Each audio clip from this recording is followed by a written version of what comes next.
Salut tout le monde, salut Antoine, comment vas-tu? Salut, ça va et toi? Ça va très bien, je suis très contente de te retrouver et de retrouver le chat pour cette nouvelle édition du Talk de Minerva. On est le lundi 21 octobre et aujourd'hui on va parler d'actualité, d'actualité internationale, d'actualité de ce qui se passe en France et notamment l'actualité gouvernementale parce qu'il y a pas mal de choses à discuter. Et aussi la raison pour laquelle je t'ai invité à discuter avec moi, Antoine, ce soir, c'est que la semaine dernière, tu as sorti pour Nos Révolutions un édito qui parle justement du budget 2025, qui est un gros sujet en ce moment. Donc, on aura l'occasion d'en parler ce soir. Mais voilà, avant ça, je voulais d'abord te proposer pendant que les gens arrivent dans le chat. Je voulais d'abord te proposer de revenir. Bon, ça fait déjà plusieurs semaines qu'on en discute. On en avait parlé avec Manel, puis avec Lola dans les émissions précédentes. Mais malheureusement, c'est un sujet qui ne s'arrête pas de faire l'actualité. Euh, le nord de Gaza a été exterminé ces derniers jours, ces dernières semaines. Je sais pas si tu as suivi, enfin j'imagine que oui, tu as suivi l'actualité de ce qui se passe à Gaza, mais en particulier dans le nord. Euh, le, Là, on a le camp de Jabalia qui a été déclaré zone militaire par l'armée israélienne et qui est complètement assiégé depuis le 12 octobre. Et enfin voilà, on voit Hmm. des images d'habitants qui sont obligés de fuir sous les balles. Euh, il y a un article que je recommande à tout le monde qui a été écrit par Orient 21 et qui parle justement de ça. Et voilà, je voulais vous proposer de vous lire quelques extraits pour ensuite te proposer d'en discuter avec moi, Antoine. Euh, donc, euh, donc, il y a un général de la division, un général de division de l'armée israélienne à la retraite, qui est un ancien stratège de l'armée israélienne et un ancien chef du Conseil national de sécurité d'Israël, qui s'appelle Giora Eiland, qui annonce vouloir affamer à mort les quelques 5000 membres du Hamas présents dans la région du nord de Gaza, justement. Donc, pour rappel,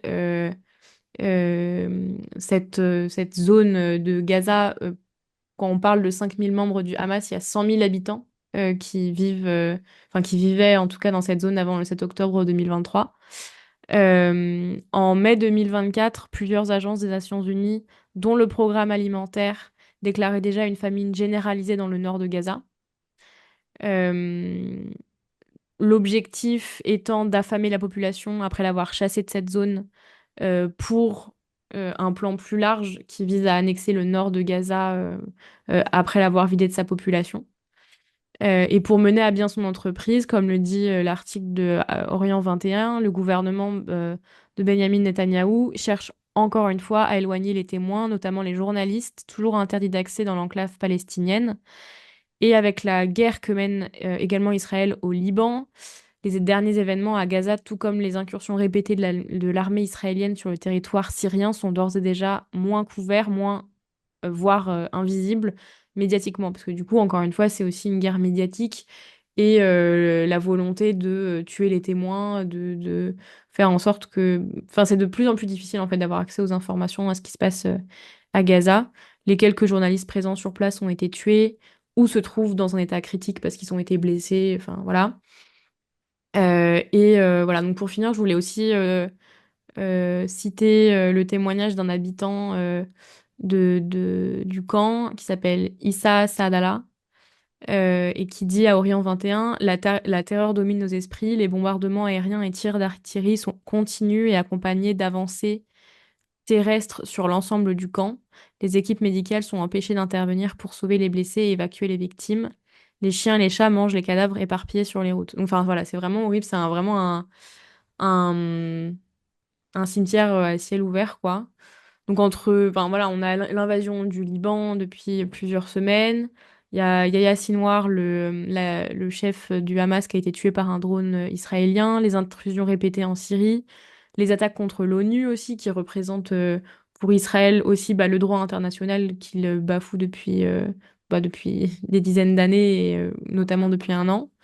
Voilà, enfin bref, Israël poursuit sa guerre d'expansion coloniale qui prend la forme d'une extermination méthodique dans les zones que Israël souhaite annexer, occuper, conquérir, en répandant la terreur parmi les populations menacées de subir le même sort, avec toujours la même justification, la guerre au terrorisme. Et du coup, je voulais savoir ce que tu euh, en penses, toi, de toute cet argumentaire autour de la guerre du terrorisme, comme je disais tout à l'heure, voilà, le prétexte pour exterminer le camp de Jabalia, c'est qu'il y a 5000 membres du Hamas qui étaient présents sur place, et donc ça touchait toujours le même argumentaire. Toi, t'en penses quoi? Hmm. Bah, sur cette opération militaire là dans le nord de Gaza, moi ce que j'avais vu, c'est qu'en fait, bon, ils disent on est obligé de réintervenir euh, parce que de nouveau, soi-disant, il y a quelques mois, ils avaient dit ça y est, c'est bon, le nord de Gaza. C'est comme ça qu'ils avaient opéré. D'abord, ils avaient commencé par pilonner le nord, ils avaient complètement occupé tout le nord, ils avaient dit aux gens d'aller vers le Mm. ils avaient dit aux populations civiles, allez vers le sud, et puis là-bas, on verra, vous serez bien. Et puis après, ils sont Ouais, vous serez en descendus bombarder tout le sécurité. monde. Ouais. Voilà, ils sont descendus bombarder tout le monde vers le sud. Et en fait, il semblerait que des forces du Hamas se soient reconstituées au nord.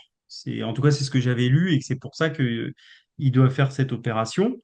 Alors à chaque fois, ils disent qu'il y a des tunnels, ils sont cachés dans les tunnels ou je sais pas quoi. Et par ailleurs, je sais pas, ça me semblerait logique que qu'il y ait des nouvelles personnes qui se tournent vers le Hamas pour combattre par rapport à tout ce qui se passe, puisque de toute façon, la guerre ne peut entraîner que ça.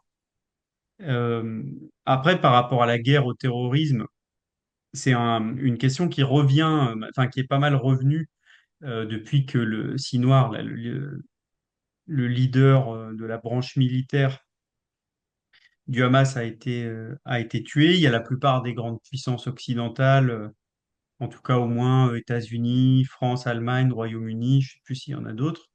En tout cas, les membres des piliers de l'OTAN, voilà, des grandes puissances qui soutiennent depuis des années militairement Israël, qui ont, euh, qui ont communiqué une nouvelle fois en disant, bon, bah, maintenant, Sinoir est mort, donc les buts de guerre sont atteints.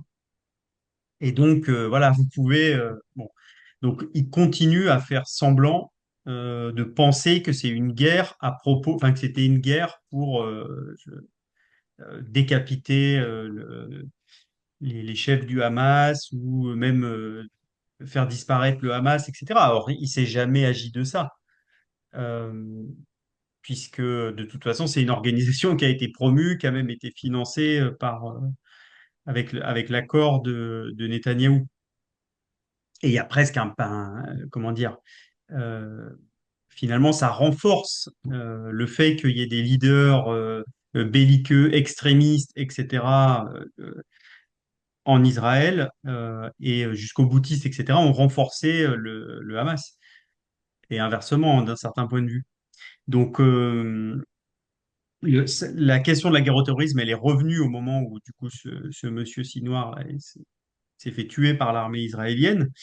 Et en fait, du coup, on est obligé de se redemander comment tout ça a commencé et on est obligé de se rappeler quand même tout le débat complètement halluciné qu'il y a eu en France après le 7 octobre 2023 sur si on criait pas terroriste, terroriste 5 fois par jour, Hamas terroriste, c'était que on devenait hors de la République, etc. Euh, bon, je pense que, enfin, en tout cas, moi, j'ai pas de souci à dire que les actes du Hamas, c'est des actes qui visent à semer la terreur, etc. Donc, c'est des actes terroristes. Par contre, dans une partie des gens qui ont critiqué ce discours-là, il y avait la critique de la logique de guerre au terrorisme, c'est-à-dire ou de guerre à la terreur. C'est un concept qui a été élaboré par les États-Unis, en fait, et avec déjà l'apport de Netanyahou. Il y a un discours, je crois que ça doit être en 2001 ou ça doit être en 2002, de Netanyahou qui va au Congrès des États-Unis et qui fait un discours sur ce concept-là et qui leur dit, voilà, nous en Israël, on vit depuis des années sous la menace d'États terroristes, etc. Et il cite à l'époque l'Irak, l'Iran, etc. Et donc, il faut jamais rien lâcher. C'est une lutte, en gros, du bien contre le mal, etc. Vraiment, il faut aller lire ce discours parce que ça montre que, comment dire, s'il est toujours à la place où il est, après quelques petits intermèdes, et que on nous a fait, il y a eu tout un cirque en disant non, mais vous inquiétez pas, Netanyahou, les Israéliens vont voter contre lui dès que la guerre va s'arrêter, etc. Bon, s'il est toujours là, c'est parce que visiblement, ce qu'il propose est un petit peu charpenté et correspond en tout cas à un certain nombre d'intérêts. Et du coup, cette idée de guerre au terrorisme, euh, c'est de nier en fait les peuples auxquels on fait face, c'est de nier même les États auxquels on fait face lorsqu'il s'agit d'États, c'est-à-dire l'Irak à l'époque, non, non, mais c'est pas, c'est un État terroriste, c'est-à-dire ce sont des ennemis auxquels aucune des règles usuel de la guerre, des conflits armés entre deux peuples ne s'applique. Et donc, on va juste complètement, on va faire tomber tout ça, on va déposer le gouvernement, on va soumettre la société, et euh, jusqu'à ce que on ne sait pas quoi, puisque les terroristes, ceux qu'on a désignés comme terroristes sont toujours là, ça s'arrête jamais, mais ça permet une espèce de logique de, et moi, je vois ça comme une espèce de, comment dire, il y a une dimension idéologique très forte dans tout ce qui se passe. Et on le voit bien, parce que dès que quelqu'un essaie de critiquer, il y avait à un moment la volonté chez certains d'accuser tout le monde d'antisémitisme dès qu'on critiquait les massacres et les horreurs qui sont commis, euh, qui sont commis là-bas.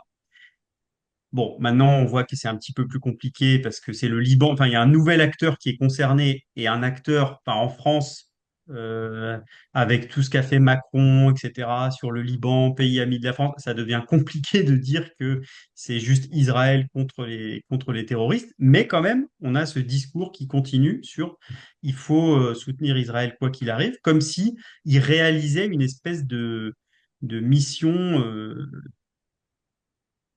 Je sais pas, de mission divine qu'il fallait soutenir à tout prix.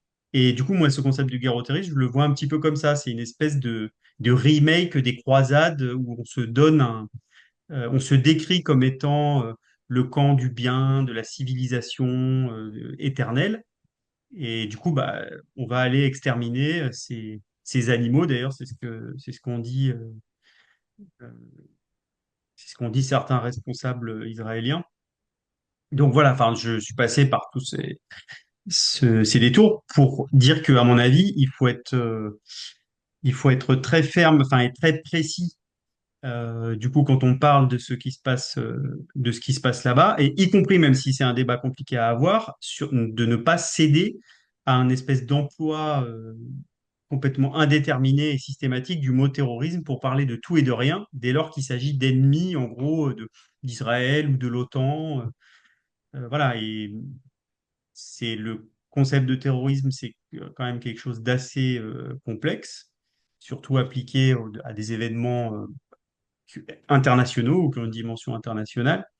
Et ça peut pas servir juste d'espèce d'assommoir pour éteindre toute critique, surtout vu ce qui est en train de se passer et qui va continuer à se passer, a priori, puisqu'il n'y a pas de raison que ça s'arrête pour l'instant. Ouais, et puis c'était enfin, c'est un peu la réponse qui a été donnée après toutes les attaques pour terrorisme, enfin, apologie du terrorisme, antisémitisme, etc. Mais en fait, dans le cadre du droit international, le terrorisme n'a pas de définition. Donc, c'est justement aussi l'intérêt de pouvoir. Enfin, il y a un gros traumatisme collectif des pays d'Occident autour du terrorisme qui fait que c'est. Ouais, c'est c'est pas enfin, c'est pas le point Godwin, mais c'est voilà, c'est cette espèce de d'attaque, d'accusation qu'on brandit quand on n'a pas, enfin voilà, quand on veut faire taire la personne avec Hmm. qui on est en train de débattre, mais il Et n'y a c'est pas normal de parce que définition.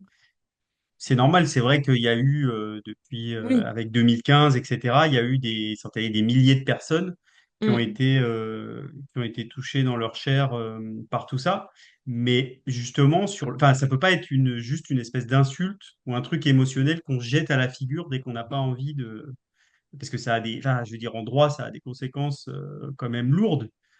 Et comme tu le disais, ça relève, a priori, ça relève plutôt du droit domestique. C'est en gros un État qui dit, il se passe des choses, il y a des actes qui ont été commis sur mon sol dont j'estime qu'ils ne relèvent pas du droit ordinaire et donc je vais appliquer une juridiction particulière. D'ailleurs, c'est donc le parquet national antiterroriste qui a été créé. Et donc, à la limite, enfin, moi je le vois comme ça, je suis pas spécialiste du droit, hein, mais je vais considérer les personnes qui ont commis ces actes d'abord comme des belligérants presque militaires avant que ce soit des citoyens. Et du coup, Hmm. je vais appliquer effectivement une législation beaucoup plus stricte, etc. Mais du coup, dans le cadre d'événements internationaux, c'est beaucoup plus compliqué. Et il y a beaucoup, notamment, c'était Bertrand Badi qui avait travaillé là-dessus et qui montrait qu'il y avait il n'y a pas que lui qui le dit, il y a de plus en plus de conflits qui sont dans des zones un peu grises parce qu'ils impliquent des acteurs étatiques, mais aussi beaucoup des acteurs non étatiques ou enfin des organisations avec des zones de flou. Et du coup, tout ce débat autour du terrorisme, il s'inscrit aussi dans ce contexte-là. Hmm, Parce que hmm. du coup, mais enfin voilà. Mais du coup, effectivement, ils utilisent la mémoire, bah, notamment avec le massacre du Hamas justement dans le festival là qui avait lieu près de la bande de Gaza pour dire ah ben vous voyez, c'est exactement comme ce qui s'est passé au Bataclan, etc. Et en essayant de d'accoler du coup les actes, comment dire, d'accoler les actes qui sont effectivement des actes de terreur enfin moi ça me dérange pas de dire que c'est des actes terroristes, j'en fais pas un fromage ou quoi, mais par contre on peut pas extrapoler ça vers du coup Israël mène une guerre contre le terrorisme donc ne pas approuver le massacre de masse d'enfants et de civils qui n'ont rien demandé à personne, c'est se placer du côté finalement c'est se placer du côté des terroristes, etc. Hmm, hmm. Ouais, puis enfin, tout ce, tous ces refrains là-dessus qui visent en fait à cliver complètement sur la question du terrorisme pour pouvoir, comment dire, s'éviter de discuter des massacres qui sont en cours à Gaza, etc.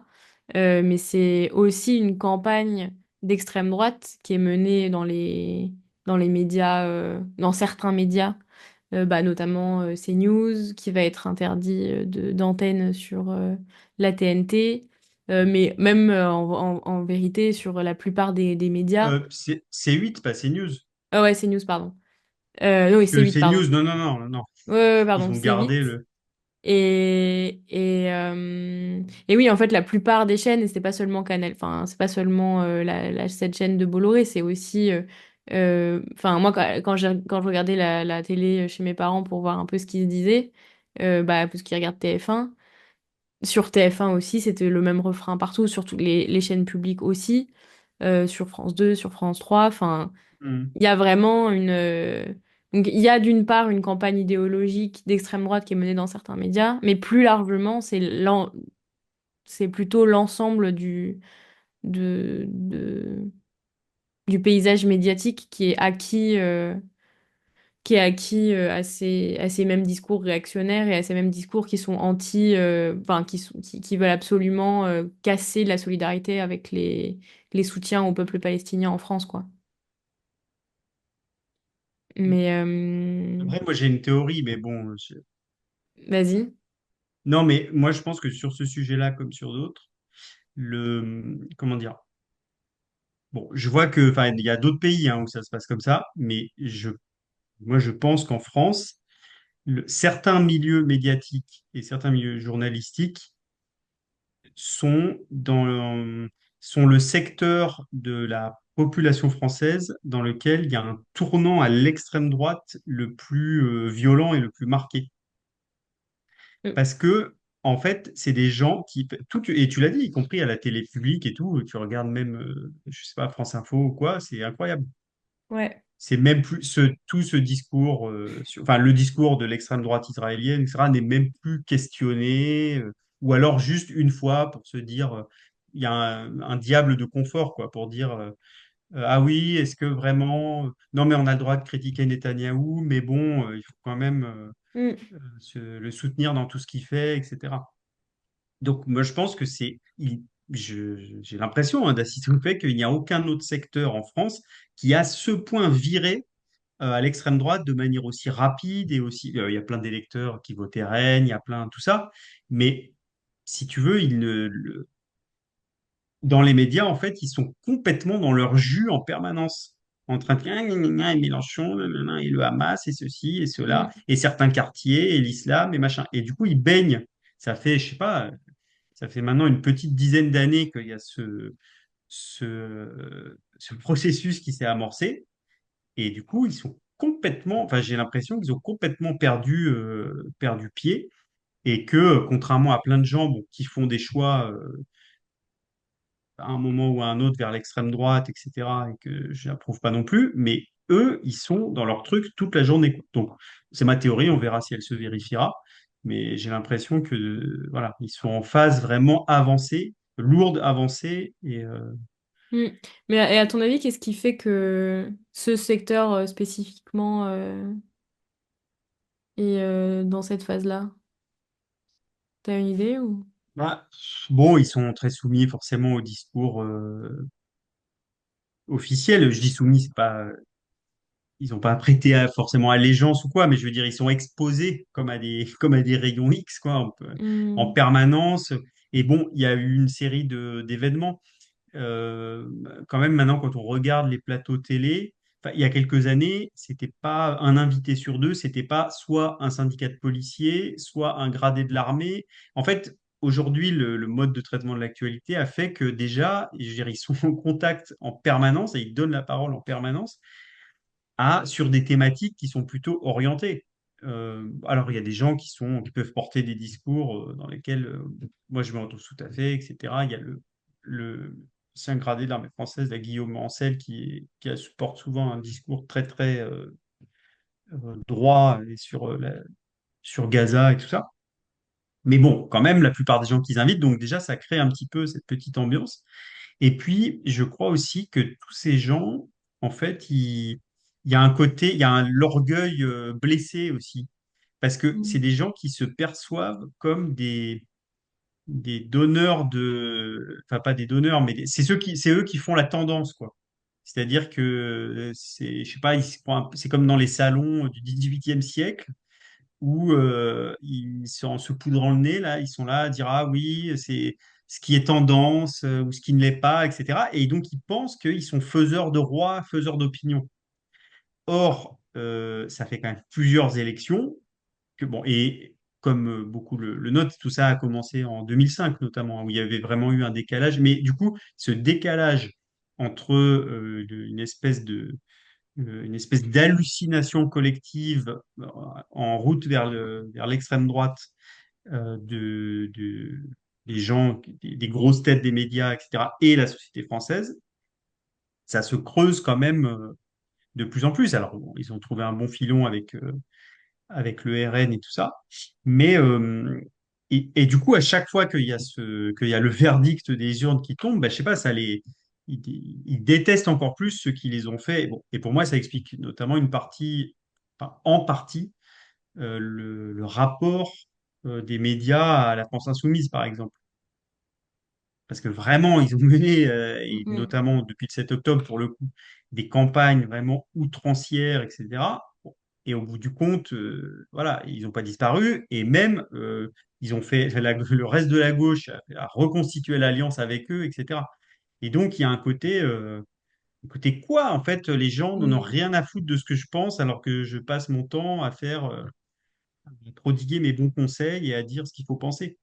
Donc, pour moi, ça explique une partie de cette espèce de retournement, quoi. Ça, en plus du fait que bah, quand tu traites l'actualité qu'on a aujourd'hui, bah, oui, tu es un peu porte-parole un peu porte-parole de l'OTAN, un peu porte-parole voilà, quoi.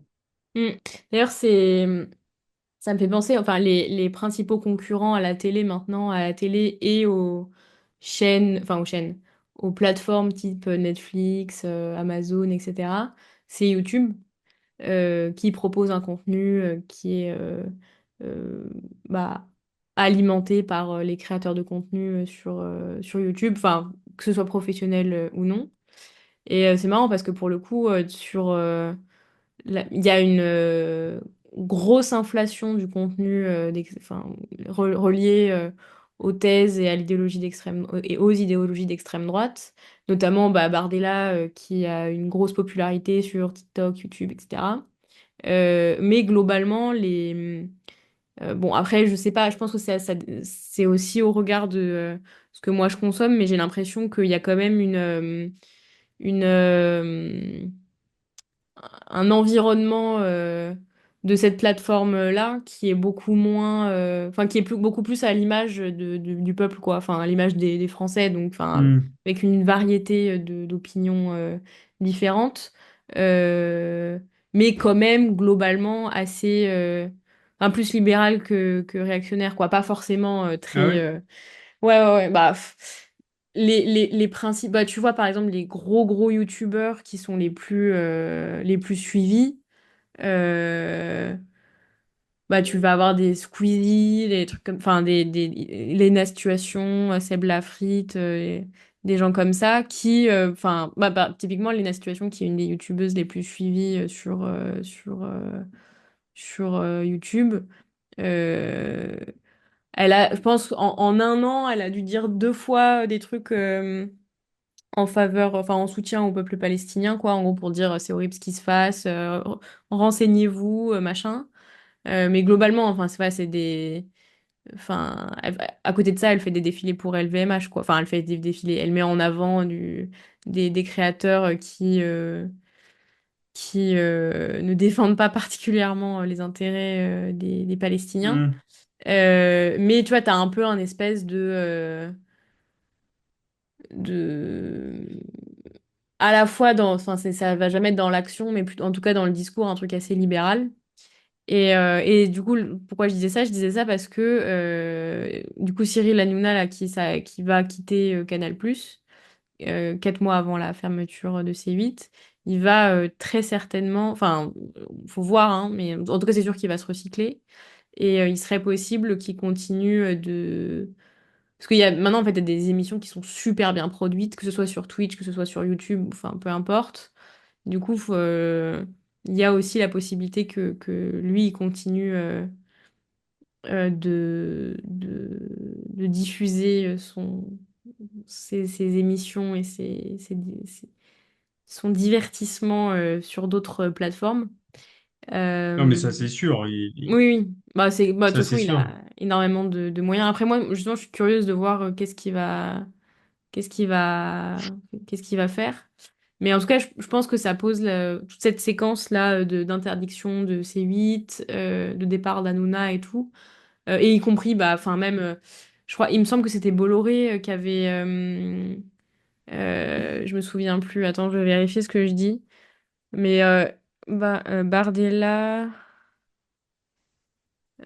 Ouais, voilà, c'est un article de l'Humanité que j'avais sur un article de l'Humanité que j'avais vu ça, que Bolloré a placardé la tête de Bardella dans toutes les gares de la NCCF du coup, et les cheminots somment la Hmm. SNCF d'agir. Enfin, il y a Oui, vraiment un... Ouais, en fait, ça a fait un peu polémique parce qu'ils ont ouais, passé, c'était dans le cadre d'un contrat publicitaire et ils n'ont pas précisé de quel auteur il s'agissait.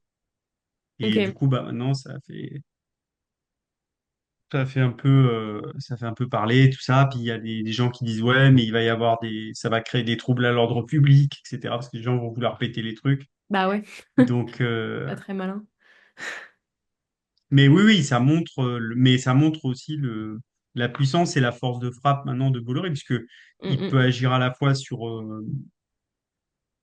comment, il peut agir sur la presse écrite et donc presse quotidienne, presse magazine, puisqu'ils ont créé un truc pour JD News, je crois, une espèce de chaîne d'infos en continu, parce que ça, ils n'y ont pas touché à ces news, donc ils peuvent continuer. Voilà, cinéma, parce que j'ai vu qu'ils voulaient faire des adaptations des trucs de Welbeck ou je sais pas quoi. Enfin, Ah ouais. il y a vraiment dans toutes les radios avec Europe 1. Donc en fait, dans chaque domaine édition, maintenant, il a racheté Mm, toute mm. une Ouais. partie. Et en fait, effectivement, ça pose la question de ce que tu disais, c'est-à-dire on dit beaucoup, ouais, oui, mais regardez, sur ces réseaux sociaux, sur YouTube, il y a des trucs, des idéologies dangereuses qui se développent, etc. Oui, mais enfin, au moins, effectivement, enfin, jusqu'à maintenant, il y a des phénomènes de censure et tout ça, mais les idées de gauche, les idées communistes peuvent s'y exprimer et peuvent Ouais. trouver un public avec plusieurs millions de personnes qui peuvent regarder. Bon, jusqu'à présent, c'est pas le cas sur les grands JT, voilà, c'est pas le cas non plus sur les grandes chaînes d'infos. Et bon, et dans le marché de la presse écrite, ça devient aussi de plus en plus compliqué. Mm, mm. Oui, et Donc, d'autant plus que même sur X, tu vois, j'avais regardé aujourd'hui, bon, enfin, tous les jours, il y a un nouveau tweet d'Elon Musk qui encense la campagne de Trump. Bon, là, cette fois, c'est parce qu'il est allé vendre. J'ai pas tout suivi, mais il me semble que Kamala Harris a émis une critique contre McDo. hmm, Où elle s'est plaint d'un truc en rapport avec McDo et du coup Trump est allé travailler, enfin oui, il est allé travailler faire pendant une semblant de journée. faire des frites et Exactement. Et vous voyez, et je crois avec avec une grosse proportion des Américains qui au moins une fois dans leur vie ont travaillé chez McDo et du coup il se met en scène avec hmm. le personnel, machin. Et Elon Musk sur X encore une fois qui dit bien joué avec un petit emoji, lunettes de soleil. Oui, mais Enfin, on les voit tous ces trucs à Musk parce qu'en fait, ouais. il te met sa merde sous le nez, quoi. Mais oui, en plus, enfin, même si tu le suis pas, je pense que t'es obligé de voir passer sur ton fil, quoi. Mais Hmm. tu parlais de chaînes d'infos en continu qui déversent leurs trucs à longueur de journée. C'est vrai que pour le coup, parce que bon, il y a des journaux, bah, il y a l'Humanité, il y a Mediapart, enfin, et y compris sont dans des grosses, voilà, il y a des difficultés financières qui se posent, notamment au niveau de la presse écrite. Euh, mais en termes de chaînes d'infos en continu, où les gens, en fait, il y a beaucoup, beaucoup, beaucoup de Français que ce soit au travail, que ce soit à la maison ou autre, qui laissent bah, juste les chaînes d'infos en continu courir pendant des heures et des heures. Et c'est vrai qu'il n'y a pas... Enfin, on a la gauche. Est-ce que la gauche a les moyens d'avoir une chaîne d'infos en continu? Est-ce que ce serait possible? Est-ce que ce serait quelque chose d'intéressant? Il y avait eu une tentative, hein, le Avec le média, média? Ouais. ils avaient, ouais, en fait, au moment justement où il y a eu la sanction contre C8, c'était une espèce de session de réunion de l'ARCOM, le nouveau nom du CSA, et où ils attribuaient les fréquences, où ils attribuaient ou réattribuaient les fréquences. Hmm. Et le média avait déposé un dossier, effectivement, pour faire une chaîne d'information, etc. Mais en fait, il y a vraiment une hypocrisie autour de ce système. C'est-à-dire que on considère, la loi considère que, contrairement à, je sais pas, un journal, un site internet, enfin, que pour les chaînes de télé, donc sur les fréquences, je sais plus comment on appelle, à l'époque sur les fréquences, tout ça, aujourd'hui sur la TNT c'est un bien public et donc tu ne peux pas, c'est uniquement une concession de l'État. Tu signes un contrat avec l'État ou avec l'ARCOM et tu dois respecter un certain nombre de critères, soi-disant de pluralisme. Bon, il y a un certain nombre de choses Hmm. attendues de la part de l'État et tu dois les respecter si tu veux pouvoir occuper du coup Hmm. enfin, une place sur Oui, le du coup, bout ça dépend aussi cette comment espèce tu de définis bouquet le TNT. pluralisme. Bah, c'est ça. Et en plus, ça laisse de toute façon à l'initiative, ça laisse aux capitalistes, sauf si vraiment il y avait des forces qui avaient des forces politiques enfin, de gauche et tout ça, qui avaient les moyens de se lancer sur une chaîne. Mais sinon, ça laisse en gros à la bourgeoisie Hmm, le monopole de l'usage de ces chaînes, quoi. Donc, oui, oui, c'est une très grosse hypocrisie. Parce que sinon, il faudrait assumer, bon, bah voilà, je veux dire, il y a le JDD, il y a le Figaro, etc., qui maintenant font décider de faire campagne pour Marine Le Pen. hmm, hmm, Et bah, CNews doit faire semblant que, en fait, c'est pas le cas, etc., parce que de temps en temps, ils vont à la commission, à l'ARCOM pour expliquer qu'ils respectent les règles. Mais bon, ça serait plus sain de juste enfin, regarder les faits en face et dire, bah voilà, il y a des chaînes d'opinion, c'est pas grave. Mais du coup, bah, il faut créer les conditions d'un pluralisme. Mm, mm. Et ben, en parlant de pluralisme, c'est vraiment la transition la plus éclatée que j'ai faite depuis longtemps. Mais je voulais aborder un autre sujet qui n'a pas de lien. Mais je voulais aborder la question de la loi immigration en préparation par le gouvernement. Enfin, s'il y a toujours un lien, c'est que de toute manière, ça va être débattu sur les médias et que jusqu'à preuve du contraire, il y a pas de, il y aura absolument, en tout cas, il y aura très peu d'espace pour exposer les arguments contre ce que prépare le gouvernement. Mais du coup, c'était ce matin que Macron recevait le ministre de l'Intérieur, Bruno Retailleau, à l'Élysée. Et du coup, le projet de loi, enfin le projet de nouvelle loi immigration que le gouvernement compte déposer, ce sera certainement du coup débattu, enfin ce sera débattu début 2025. On n'y a pas encore de date précise. Ce sera à peu près le même texte que l'année dernière. On avait déjà un peu parlé avec Lola la semaine dernière. Cette fois encore, le RN, par souci de cohérence, devrait voter pour.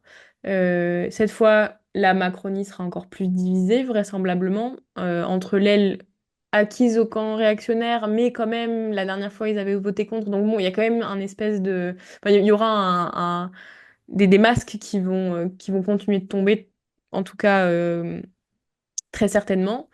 Euh, et voilà, et donc il y a aussi l'aile centriste et ceux qui sont groupés autour de Gabriel Attal et qui sont quand même sur le plan des idées, qui se démarquent de Macron, qui s'est vraiment ancré, ancré avec la droite et sur certains sujets, en tout cas l'extrême droite. Euh, et en fait, il y a vraiment un contexte. Enfin, là, on va être confronté à ce débat-là en France début 2025, mais c'est aussi, ça va être aussi le cas en Europe. Enfin, là, on est face à plein de gouvernements d'extrême, enfin, plein de gouvernements, soit libéraux, soit d'extrême droite, mais en tout cas, même quand c'est pas des gouvernements d'extrême droite, avec des grosses victoires de l'extrême droite, et où du coup, il y a une espèce de compromis qui s'installe entre les gouvernements et l'extrême droite qui prend de plus en plus de place dans les autres pouvoirs. Et du coup, en fait, cette loi, c'est pas seulement, du coup, encore une fois, l'œuvre du gouvernement, mais c'est au niveau européen une dynamique généralisée d'accélération, de retour des migrants indésirables, avec du coup des obligations de quitter le territoire, aussi l'enjeu des centres administratifs de détention, où bah, du coup il y a Hmm. des familles qui sont Mais emprisonnées, quoi. Enfin, ils sont pas sur cette emprisonnés. loi, en fait, comme tu le dis, c'est bon, il y a une dimension, enfin, il y a un contexte européen, effectivement. D'ailleurs, Barnier était à la frontière franco-italienne et il a dit, je sais plus s'il a vu Mélanie, mais enfin, il y a eu un petit événement, tout ça, avec des gardes frontières français et italiens. Mhm. Et enfin, il a dit qu'il y avait un nouvel état d'esprit, c'est ça son expression, un nouvel état d'esprit en Europe. Et en gros, il dit, bah, vous voyez, il y a dans les pays, dans certains pays nordiques, voilà, ça fait longtemps que soi-disant, c'est la gauche qui est au pouvoir et qui fait des politiques anti-immigration. En Allemagne, c'est un chancelier social-démocrate qui remet les contrôles aux frontières, etc., sous la pression des néo-nazis de l'AfD. Voilà, il y a ce qui s'est passé en Italie. Et puis maintenant, en France, voilà, tout le monde, en gros, quelle que soit son opinion, finalement, c'est encore une affaire de bon sens. On vient à ces politiques. Et puis, par rapport au contexte français, évidemment, c'est une partie, enfin, c'est un des points de l'accord de soutien sans participation de Marine Le Pen au gouvernement Barnier. C'était une de leurs conditions, hein. C'était, je sais plus, pouvoir d'achat, pouvoir d'achat, je sais pas ce qu'on on n'a pas vu pour l'instant, sécurité et immigration.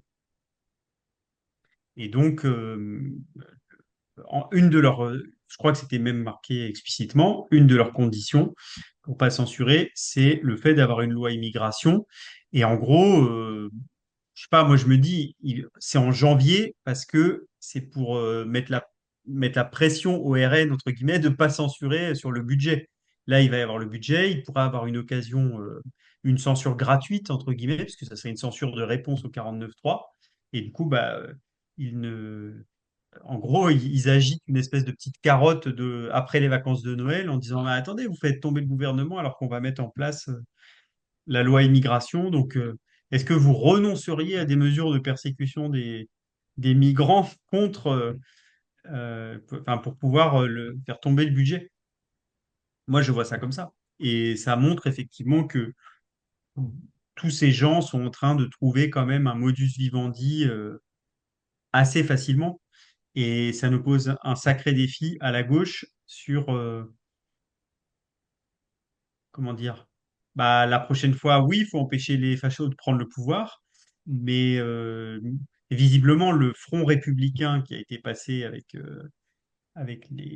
les macronistes, enfin, n'en a pas été un, puisqu'il y a eu un front qui, effectivement, a empêché l'extrême droite de prendre le pouvoir seul, mais qui lui permet, là, de participer au gouvernement et de mettre en place tranquillement ses politiques.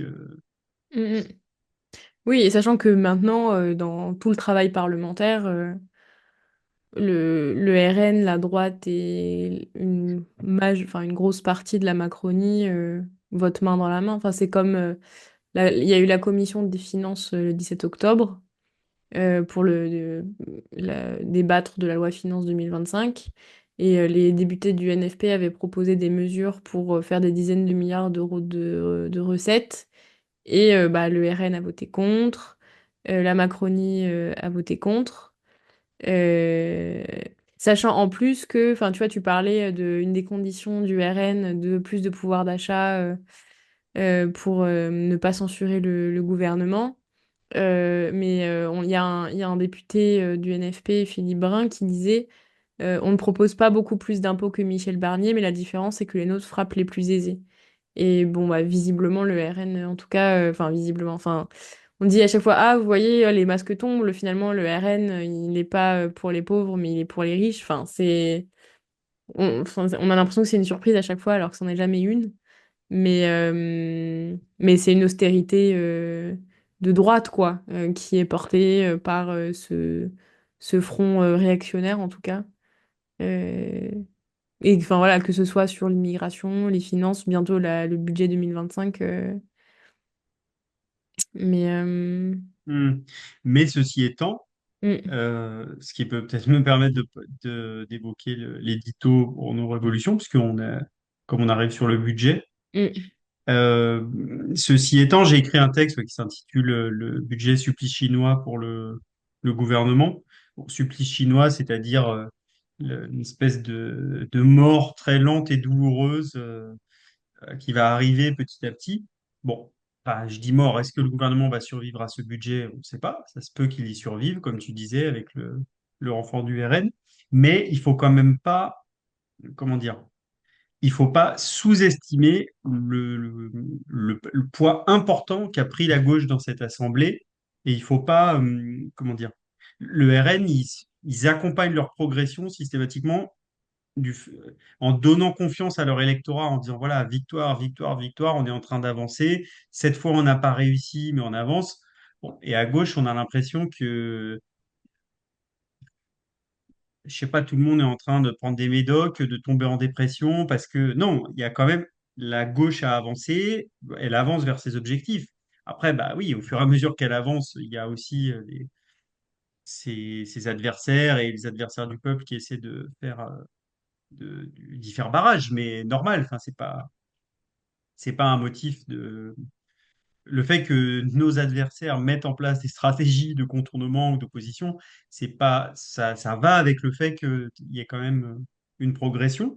Et effectivement, il y a eu, c'est ce que je dis dans l'édito, il y a quand même eu les votes. Alors effectivement, après, ça a été rejeté par la commission des finances, mais il y a eu une série de votes, notamment d'ailleurs avec des députés MoDem, de toute une série d'amendements qui visent à faire ça, c'est-à-dire à desserrer un petit peu la contrainte de la fiscalité pour les gens du peuple, tout ça, et de frapper, par contre, en partie, les capitalistes, certaines grosses entreprises, etc. Bon, ça reste des mesures, c'est des mesures assez, comment dire, circonstanciées, c'est très précis et tout ça. Et il y a le MoDem qui a voté pour, hein, donc pour l'instant, il n'y a pas de quoi faire des insomnies.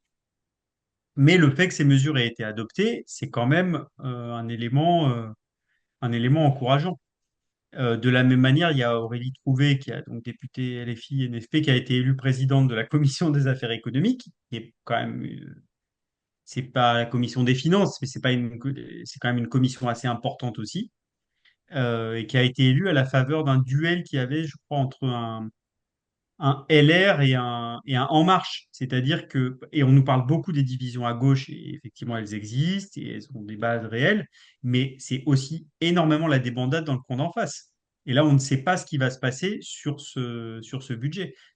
Darmanin a dit qu'il voterait, qu'en l'état, il voterait contre ce budget parce qu'il refait un espèce de truc. Je sais pas ce qu'il a, lui, en ce moment, c'est oui, la droite populaire. Donc là, il y a des impôts qui augmentent, donc ça va pénaliser. Enfin, il essaie de faire une espèce de Sarkozyte, mais ça marche pas trop. Mais donc lui, il dit, ouais, je vais voter contre le budget, alors qu'il était ministre il y a 15 jours. Euh, et voilà, il y a tout, enfin, c'est en train vraiment de tirer dans tous les coins. Et donc voilà, bon, et je conclue un petit peu cet édito en disant que c'est la capacité, c'est la cohérence interne à chaque camp qui va aussi l'aider à être plus fort et à gagner les étapes d'après ou pas. Donc là, la Macronie, c'est en train c'est la débandade complète et tant mieux. C'est en train de se désorganiser, etc. Du côté et LR, pareil, hein, parce que bon, ils sont dans une situation quand même pas facile du tout, après avoir magouillé pour aller au gouvernement contre l'avis de la population. Et voilà, après, on a le RN qui est moins sous les feux de la rampe, puisqu'il n'est pas en passe d'accéder au pouvoir tout de suite, mais par contre, il est quand même... enfin, la contradiction qui s'est manifestée pendant la campagne des législatives entre les yeux doux qu'il faisait au grand patron et à sa promesse de rien changer et les promesses inverses qu'il faisait aux gens du peuple et tout ça pour les inciter à voter pour eux, de dire vous inquiétez pas, on va remettre la retraite. Bon, tout ça, c'est un grand écart qui devient de plus en plus compliqué. Et après, on a la gauche, bon, bah, qui a des débats stratégiques qu'il faut qu'elle arrive à régler le plus possible en bon ordre, en restant groupée. Et voilà, et bon, avec une grande question à trancher sur est-ce qu'on refait le hollandisme et la gauche soi-disant modérée qui finit dans le macronisme, donc dans Barnier, parce que tout ça c'est la même longue pente savonneuse, ou est-ce qu'on fait le, ou est-ce qu'on continue sur des options de rupture et voire même on les approfondit? Et moi, je pense évidemment que c'est la deuxième solution, mais bon, c'est la capacité de la gauche à continuer à rester cohérente autour de ces positions-là, qui va faire que peut-être elle a ses chances face aux autres camps qui sont, eux, tiraillés peut-être plus violemment qu'elle ne l'est. Ouais, mais par contre, il y a quand même, enfin, je te rejoins tout à fait. Il y a un débat qui risque et enfin, qui actuellement fait, bah, enfin, du coup, je me répète dans la même phrase, mais fait débat à gauche. C'est la niche parlementaire du RN qui est la première et qui pose du coup la question du retour, enfin, de l'abrogation de la réforme de la retraite euh, du mandat précédent. Euh, et du coup, à gauche, il y a un débat, c'est est-ce que on vote avec, euh, est-ce qu'on vote cette proposition ou enfin ce projet enfin, c'est un projet, on appelle ça un projet d'abrogation, c'est quoi, c'est un Non, projet c'est de une loi? proposition. C'est une C'est une proposition? proposition de loi. Proposition de loi, donc proposition d'abrogation de la réforme des retraites. Sachant qu'elle a été proposée par le RN ou pas. Et donc c'est un débat, enfin là c'est un débat qui est ouvert depuis des semaines, qui n'est pas il y a eu des contributions qui ont été publiées, notamment parmi les communistes, euh, publiquement, je veux dire. Nous, nos révolutions, on va en débattre, enfin, on en débat déjà et on veut, on aimerait publier un parti pris dans quelques jours, d'ici à la fin du mois, enfin plutôt début novembre du coup, pour, enfin non, d'ici à la fin du mois, pour adresser ce débat et en tout cas poser les enjeux qui sont autour. En gros, voilà, il y a la question que, enfin, pour le RN, c'est intenable vis-à-vis de ses positions auprès du patronat, d'être la cause de l'abrogation de la réforme des retraites. À la fois, c'est un engagement qu'ils ont pris, et pour la gauche, de la même manière, ce serait mettre le RN en échec, euh, bah, de voter cette loi, et à la fois, il y a un cordon sanitaire en tout cas, qui est compliqué à franchir, de comment tu donnes au RN euh, le, enfin, pour le peuple, en tout cas, ce sera la loi du RN, quoi. Donc, c'est, voilà, un débat qui, pour le coup, Ah, je euh, sais pas, mais non, non, là, j'expose les arguments ah oui. des uns et des autres. Non, parce que hmm. Mais vas-y, je t'en prie, Non, vas-y. mais sur ce...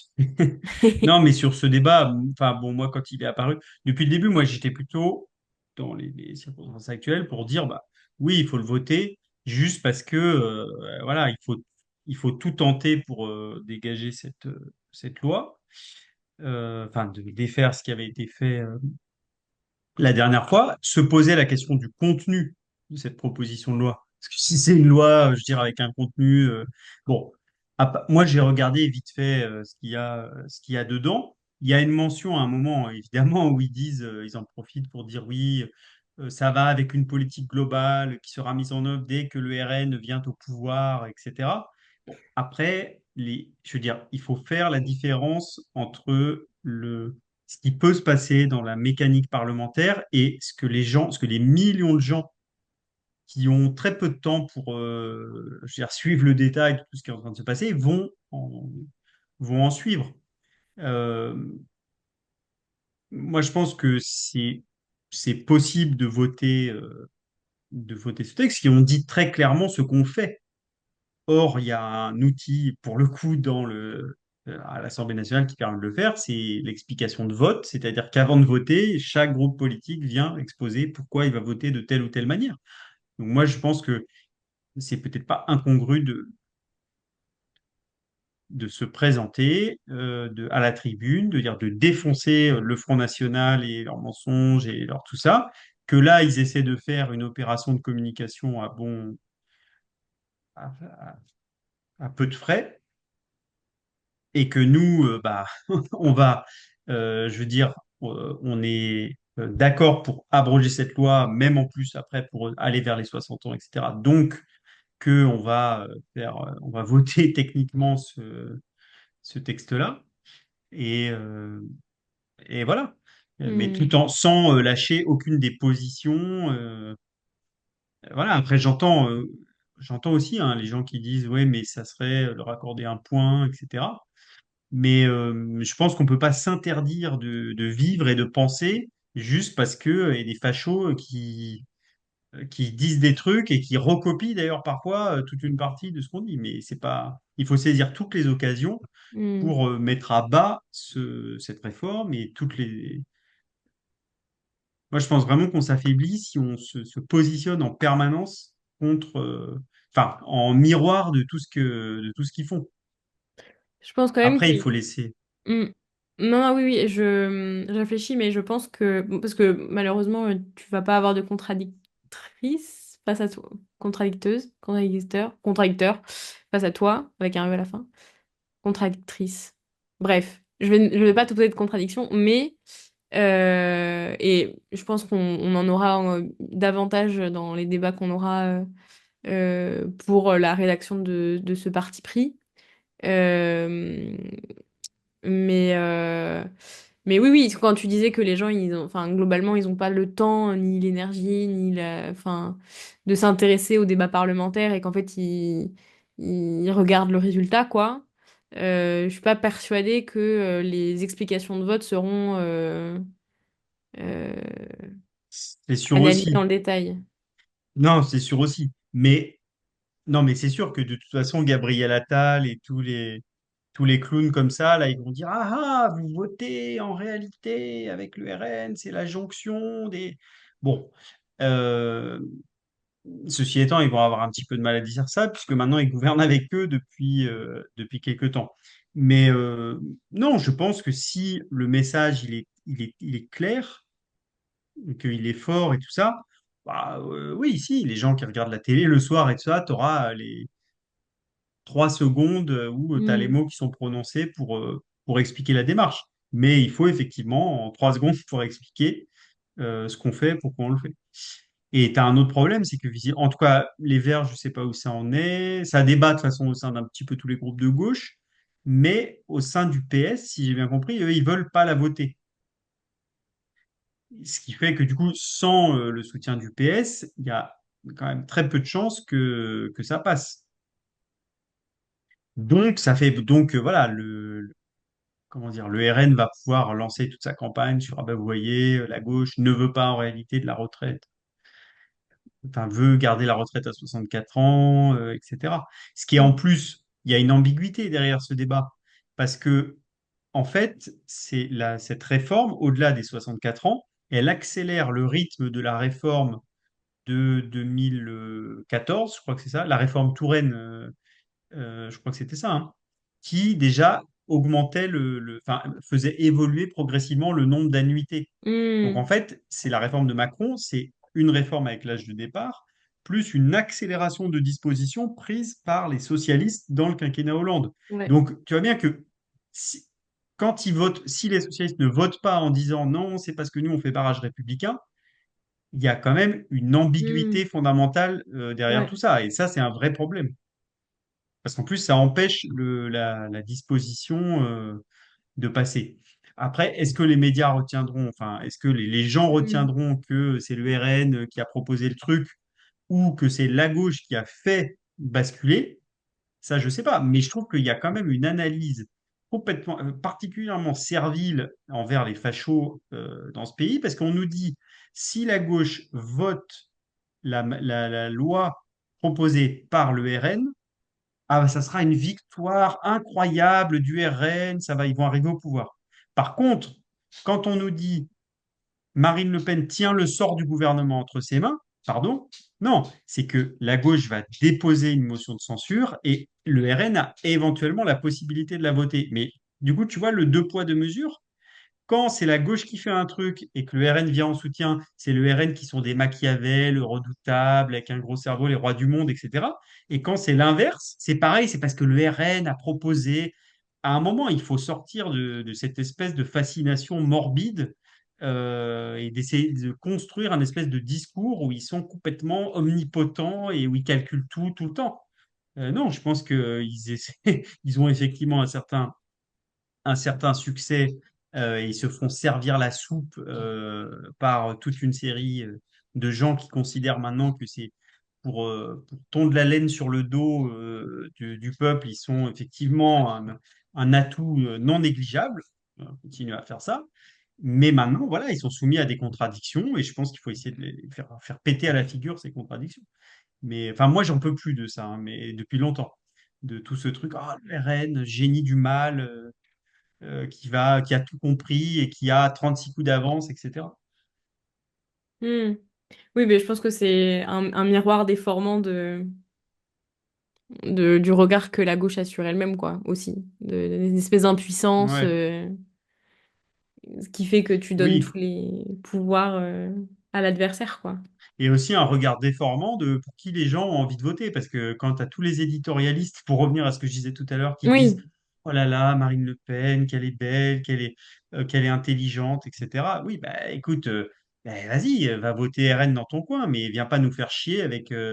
en nous faisant croire que c'est une espèce d'analyse politique. C'est juste ton opinion à toi, Mm. mais tout le monde n'a pas décidé de collaborer dans ce pays. Mm, mm, mm. Oui, et les résultats, bah, notamment la victoire du nouveau Front populaire, en tout cas l'avance du nouveau Front populaire par rapport à toutes les autres forces politiques, démontre que visiblement les gens ne sont pas prêts à donner le pouvoir au RN dans ce pays. Donc, Oui, mais après, le NFP a pas voulu donner les clés à Cazeneuve, donc du coup, c'est de leur faute, c'est tout ce qui leur arrive et tout ça. mm, mm. Voilà, Yes. c'était... Je te propose de conclure maintenant, si ça te va. Je sais pas si tu avais envie d'aborder un autre sujet. Ou... Non, bah, on va voir du coup dans les jours qui viennent ce qui va se passer avec ce budget. Mais donc, moi, mon message final de la soirée, c'était ça, c'est que il y a Ouais. suffisamment de difficultés comme ça, donc il faut arrêter de se morfondre et de dire que les autres. Non, faut être concentré, faut agir groupé et faut propager plus de la confiance que des espèces de discours de désespérance. On a fait, il y a pas longtemps, là, on a fait dans ma ville à Choisy un petit rassemblement avec des forces du nouveau Front populaire. Ça, devant la gare, on avait un micro, puis bon, on distribuait tout ça. Et j'étais frappé par le fait, c'est une des grandes gares d'Île-de-France, un gare de RER et tout ça. Donc il y a des gens qui viennent un petit peu partout, qui passent là le soir. Et j'étais frappé par le fait qu'il y avait plein de gens qui étaient contents, hein, qui disaient ah ouais, le nouveau Front populaire, mais un peu comme où est-ce que vous étiez passé, quoi. Tu vois, pas en colère, mais juste des gens qui ont vécu le truc pendant l'été, ouais, Lucie Casté, etc. Et puis là, à la rentrée, bah, il y a un vieux là de droite avec il y a 40 nuances de cravate bleue qui se prennent en photo devant Matignon, tout ça, déficit immigration, tout ça. Et le NFP est complètement passé et nous on accompagne ça en disant c'est pas normal. Ok, mais il faut passer à l'étape d'après, faut se battre. C'est en tout cas voilà, je voulais terminer sur cette petite expérience dans ma ville parce que ça m'a fait me dire qu'il faut pas du tout lâcher maintenant et il faut voilà, continuer à envoyer un peu des signaux d'espoir. Oui, et puis pour pas non plus sonner trop électoraliste, etc. Mais bon, les gens, quand ils s'emparent d'un bulletin de vote, c'est aussi pour exprimer leur volonté pour la manière dont est dirigée leur ville, leur pays, etc. Et au moment des élections municipales qui arrivent quand même assez rapidement, ça va être en 2026, euh, il y aura certainement aussi une attente de la part des Français et des Françaises d'une unité et d'une stratégie groupée au niveau enfin parce Mm. que le nouveau Front populaire il s'est constitué au niveau national donc forcément quand tu c'est pas le même genre d'élection.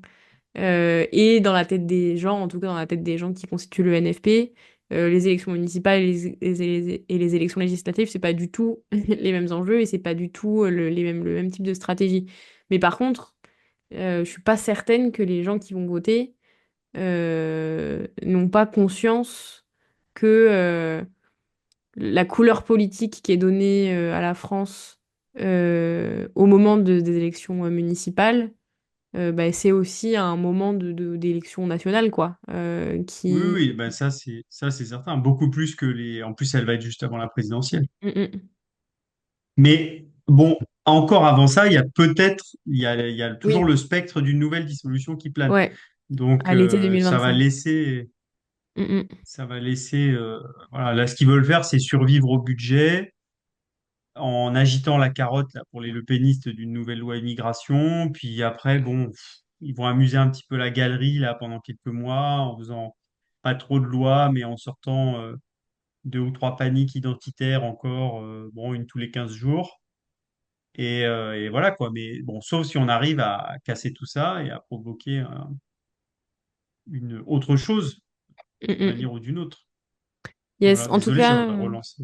non, non, t'inquiète, enfin, j'allais dire que nous, de toute façon, on va continuer de suivre tout ça sur nos révolutions avec, bah, comme chaque semaine, nos éditos, coordonnés par Antoine, qui est avec nous ce soir.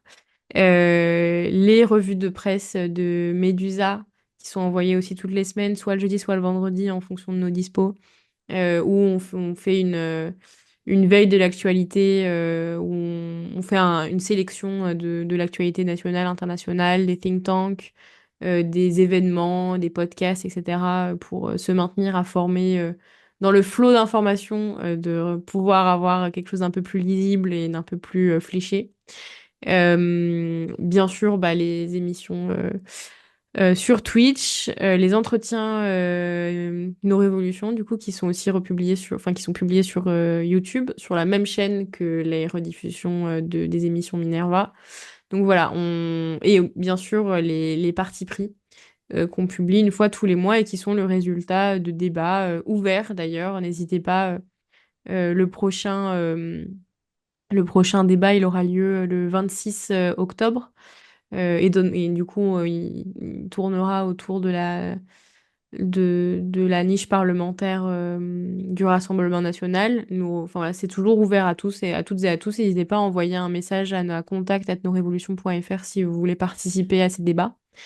Euh, et voilà, et bah, comme chaque semaine, je vous souhaite une bonne fin de soirée. Je te remercie, Antoine, d'avoir accepté mon invitation et d'avoir discuté avec moi pendant une heure. Merci à toi.